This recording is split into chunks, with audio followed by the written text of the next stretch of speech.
청취자 여러분 안녕하십니까? 건강하게 삽시다. 이 시간 진행의 이진섭입니다. 늦잠을 자고 난 다음 날은 눈이 퉁퉁 부어서 붓기를 빨리 빼려고 여러 가지 방법을 쓴 경험 한 번쯤은 모두 있을 겁니다.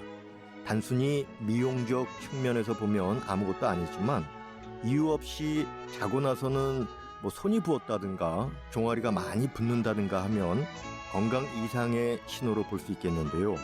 오늘은 몸이 붓는 것과 관련해서 서울에 있는 한봉희 한의사를 전화 연결해서 알아보도록 하겠습니다. 선생님 안녕하세요.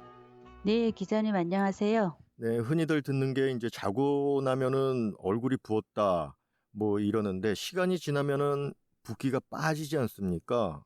이런 게 일어나는 것은 왜 그런 건가요? 예, 많은 분들이 자고 일어났는데 얼굴이 부어 있거나 눈이 부어 있는 경험을 많이 하셨을 거예요. 원인은 여러 가지가 있습니다.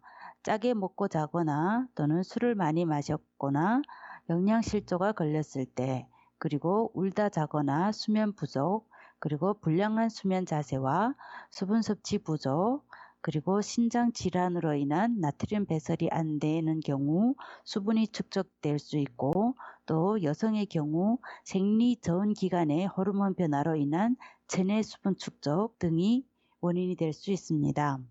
이 외에도 여러 가지 질환들을 가지고 있다면 얼굴이 부을 수 있습니다. 생활에서 가장 많이 볼 수 있는 경우는 저녁 식사를 좀 짜게 먹었거나 늦게 야식을 했을 때 아침에 일어나면 얼굴이 붓고 눈꺼풀이 부어 있는 것을 많이 경험하셨죠. 네, 그리고 선생님 방금 그 불량한 수면 자세라고 했는데 엎드려서 네. 자면은 보통 얼굴이 붓게 됩니까?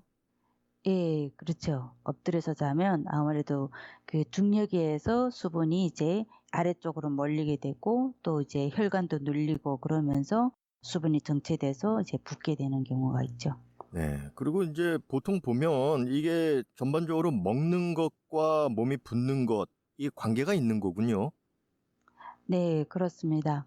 우리 몸은 세포 내액과 세포 외액의 비율이 항상 일정해야 되는데 저녁 늦게 식사하면서 짜게 먹었다면 우리 몸은 염분 농도가 높아져서 체액의 농도를 맞추기 위해 삼투압 작용으로 세포 사이 공간에 수액성 액체가 비정상적으로 축적이 되어 몸이 붓게 됩니다. 짜게 먹더라도 일찍이 먹은 경우에는 물도 마시고 소변도 두세 번 정도 보게 되면 염분 배설이 되면서 붓지 않게 됩니다. 늦게 먹은 경우에는 바로 자게 되는데 다음날 아침 일어나게 되면 눈이 부어 있고 얼굴이 부어 있게 됩니다. 이 짠 음식 먹고 몸이 부었다, 이것은 이해가 되는데요. 너무 안 먹은 분들, 잘 안 먹는 분들도 몸이 붓는 건 왜 그런가요? 네, 영양실조로 인한 경우에도 얼굴이 붓게 되는데요. 충분한 영양 공급이 되지 않으면 체내에 저장된 단백질을 소모하게 되고 3주 이내에 체내의 단백질 저장량이 반으로 떨어지게 되면서 심장과 신장 기능 저하 그리고 체액의 흐름이 늦어지면서 부종이 생길 수 있습니다. 얼굴이 붓는 것은 많이들 경험하셨을 텐데, 특히 이 중장년층 이후 손이 붓는 경우, 이것은 또 건강에 문제가 있는 겁니까? 네, 한의원에 내원하는 분들 중에 그런 분들이 꽤 많이 계시는데요. 아침에 자고 일어나서 손이 붓는다는 사람들이 꽤 많습니다. 자고 일어난 후에 손가락이 부어 주먹을 쥐기 어려울 정도로 손가락이 굽혀지지 않고 뻑뻑하게 부은 느낌을 받게 됩니다.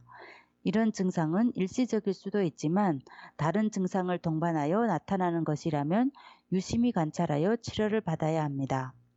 손이 붓는 이유는 다양한데 대부분이 심각하지는 않지만 류마티스 관절염이 있거나 혈액순환 장애로 인해 손에 노폐물이 빠지지 못하여 생길 수도 있습니다.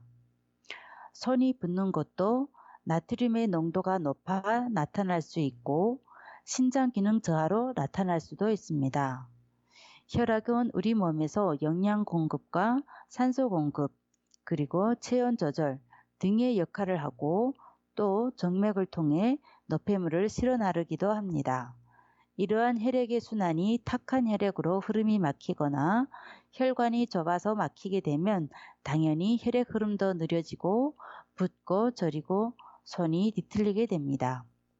그리고 또 이제 많이 걸어가지고 다리가 부은 경우 있지 않습니까? 이 붓기 빼는 뭐 좋은 방법이 있겠습니까? 우리가 하루 종일 앉아서 일하거나 또는 서서 일하거나 하면 다리가 붓는다는 것을 알 수 있습니다. 그런데 많이 걸어서 다리가 부을 때도 있는데요. 모두 과도해서 생기는 현상이라고 생각하시면 되겠습니다. 평소에 운동을 하지 않다가 갑자기 많이 걷게 되면 다리가 뻣뻣하고 팽창된 것 같고 부은 것 같이 느껴집니다. 갑자기 늘어난 근육량으로 인해 혈관이 압박되면서 혈액순환이 안 되어 나타날 수 있는 증상입니다. 꾸준한 운동으로 차츰차츰 근육량을 서서히 늘려간다면 아무리 많이 걸어도 부종이 생기지 않지만 갑자기 한계를 넘는 걷기는 부종과 통증을 유발할 수 있습니다. 우리 몸은 기계가 아니기 때문에 과도하게 쓰면 당연히 문제가 생기게 됩니다. 적절하게 휴식을 취해 주어야 합니다. 하지 정맥류가 있는 경우에도 많이 걸어 다니면 특히 더 부을 수 있습니다. 하지 정맥류는 다리의 정맥 판막이 손상되어 혈액이 역류하면서 다리가 붓게 되는데요. 이럴 때는 다리를 높이 올려놓거나 압박 스타킹 등으로 일시적인 완화를 시킬 수 있지만 근본적인 치료가 될 수는 없기 때문에 반드시 원인을 제거하는 치료를 받아야 합니다. 매일 적당한 운동과 수분 섭취, 다양한 영양 섭취와 충분한 수면, 그리고 신체의 균형을 잘 맞춰주고 인체가 보내는 신호를 잘 받아들여 제때에 관리해 주시는 것이 좋습니다. 가장 많은 경우가 이제 아침에 많이 붓는다 이것인데 짠 음식을 자기 전에 많이 먹었거나 또는 너무 안 먹었을 때 몸이 붓는다 이렇게 말씀하셨지 않습니까? 우리의 식습관하고 몸이 붓는 이 부종 어떻게 이해를 하면 도움이 될까요? 몸이 붓는다는 것은 오장육부의 기능이 정상적이지 않다라고 생각할 수 있습니다. 한의학에서는 비주사말이라고 하는데요. 비장이 사지 팔다리를 주관한다는 말입니다. 비위 기능이 저하되면 사지가 무겁고 붓기도 하고 아프기도 합니다. 또한 신장이나 심장 기능이 저하되면 몸이 붓고 뻣뻣해지고 습이 정체하면서 비만이 되기도 하고 각종 질병을 유발하게 됩니다. 그 근본적인 원인은 식생활 습관이 가장 중요한데요. 야채나 과일, 견과류, 다양한 곡물류 등을 골고루 잘 섭취하고 육식과 가공식품, 기름으로 튀긴 음식 섭취를 줄이고 과식, 과음을 자제하면서 충분한 수면과 수분 섭취를 해주시는 것이 좋습니다. 여기에 매일 1만 번씩 걷기 운동을 하신다면 건강한 신체를 유지할 수 있습니다. 또 어떤 분은 이런 말씀하실 거예요. 먹는 것도 조심한다. 그리고 적당히 운동도 한다.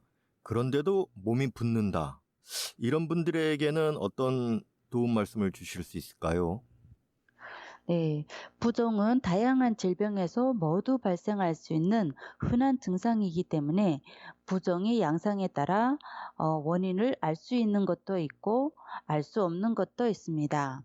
일단 부종이 생겼다는 것은 몸에서 체액대사가 제대로 이루어지지 않는다는 것을 알 수 있고 그 원인이 심장과 콩팥 그리고 비장과 간, 폐로 인한 것인지 또는 여러 장기의 합병으로 오는 것일 수도 있습니다.